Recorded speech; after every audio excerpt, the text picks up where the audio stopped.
So, yeah. And that's how you feel about it now. That's how I feel, yeah. They did what was best for you. Right. And you were lucky enough, like we said, you were very lucky when you're 5 years old to be adopted, huh? Yeah, very much so. I remember being in the orphanage. There were some kids that never got adopted. Yeah. And so, like, they were the room mothers. They were supposed to be in charge of the rooms. Yeah. But they were, like, 15, 16 years old. They had been in the orphanage almost their entire life. Right. So naturally, they were quite bitter. And so they weren't very nice to some of the kids there. And then afterwards, though, like after you're 18, they just say, "Okay, go." Yeah. And so it was just, it's a very sad situation, a very tough situation for those people as well. Also back then, yeah, well, okay. One of the things is like we're getting a lot of people on our tours that are coming back to adopt kids.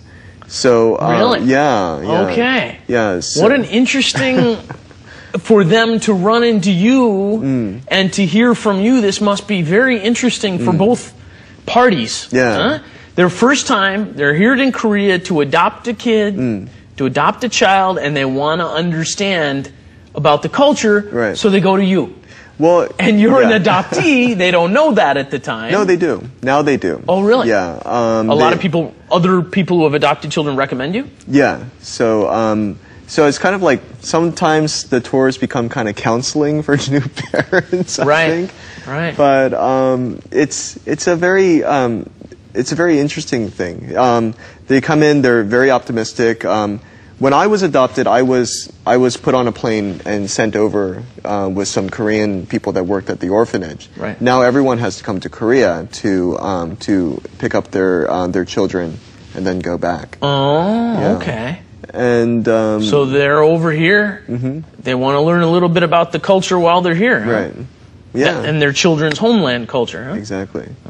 Yeah. And what do you tell them? What do they ask?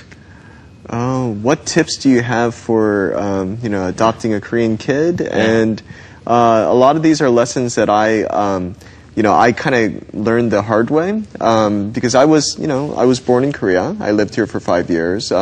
My body wasn't really ready for American food. For example, when I was growing up, I didn't know that. Some people could be allergic to milk or have lactose intolerance. So anytime I would drink a glass of milk, I would feel very sick. I would feel nauseated. But my mother, who is a white American, she said, "Oh, milk makes kids strong and grow tall."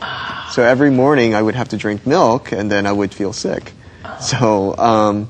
Because back then, no one really thought of lactose intolerance or anything like that. Right. It wasn't her fault, and later on we figured it out, and okay, you don't have to drink milk anymore. Things like, I realized with my the way that I like to eat, I would naturally eat more in a Korean style way.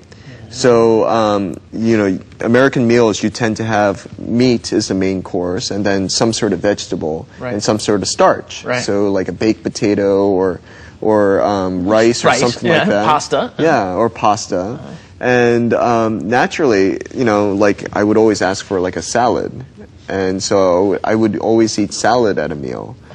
And the salad dressings that I would choose, they were the ones that were a little bit spicier, that were very similar to kimchi. So I without even knowing it, I was still eating in a Korean way. Sure. Yeah. So I tell parents, well, you need to kind of see how your children act and how they react to things, because there's a lot of things they can't say to you because they don't understand it themselves, and you just have to kind of adapt to it. Or just kind of help them find it on their own. Which is good advice for any parent, probably, right? Yeah, that's very good advice. Okay. Yeah, you look back and you think about these things and you go, well, I didn't really know it at the time, but yeah. And so you were leaning toward all the vegetables on the plate and asking for some fresh, crispy vegetables, right? Yeah. So salads with kind of a spicy sauce, or I did weird things like put Tabasco sauce on everything. No. Yeah, the spicy, the spicy sauce on everything. Yeah. So they were feeding you spicy food even at 4 and 5 years old, and you had adopted to that, huh? Yeah, yeah. Especially kimchi was still spicy right back then, even at that age. Yeah. Very interesting. But eventually we did end up finding a Korean grocery store nearby, and this was a long time ago, and Korean culture, like the idea of Korean food, was very unknown in the States, especially in Delaware. It's a mid-Atlantic state in the East Coast. So no one knew what that was. Yeah. My mother, who is, she's of originally British descent, a long time ago, British descent. Right. And so she didn't even know what this stuff was, so she couldn't cook it. Right. When we went to the grocery stores to get kimchi, now my father is more adventurous. He would eat all sorts of weird stuff. We would get the things of kimchi and bring it back. Yeah. We would have to take this jar of kimchi. And did you like it right off the bat? Oh yeah, yeah. I was just like, I love this stuff. Yeah. So yeah, like when most kids in America. Your sister not so much? My sister liked it as well. Oh, okay. Yeah. Even though she was born in she was born in Korea, and she was adopted when she was like about 13 months. Okay. So she never tried kimchi. She never tried Not kimchi. in Korea, anyway. No, yeah. no, but she liked it. She was like, "Oh, I really like this stuff." And so when most kids in America after school, they would have a snack of something like pizza or like French fries or something like that. We would make rice and eat kimchi and kim. So, the seaweed flavor. Wow. Yeah. So, and we just liked it. That was what we liked to eat. But no one had really taught us this stuff. We were just like, oh, this is good. Yeah. Maybe it was part of genetics too. Yeah, part of it. Interesting. But about the kimchi and my mother. So we'd get the bag of kimchi, and we'd have to take it, and we'd have to wrap it in one bag, right? And then wrap it in another bag. And then we'd have to put it in a Tupperware jar to put it in the fridge, because it was such a strong smell for her.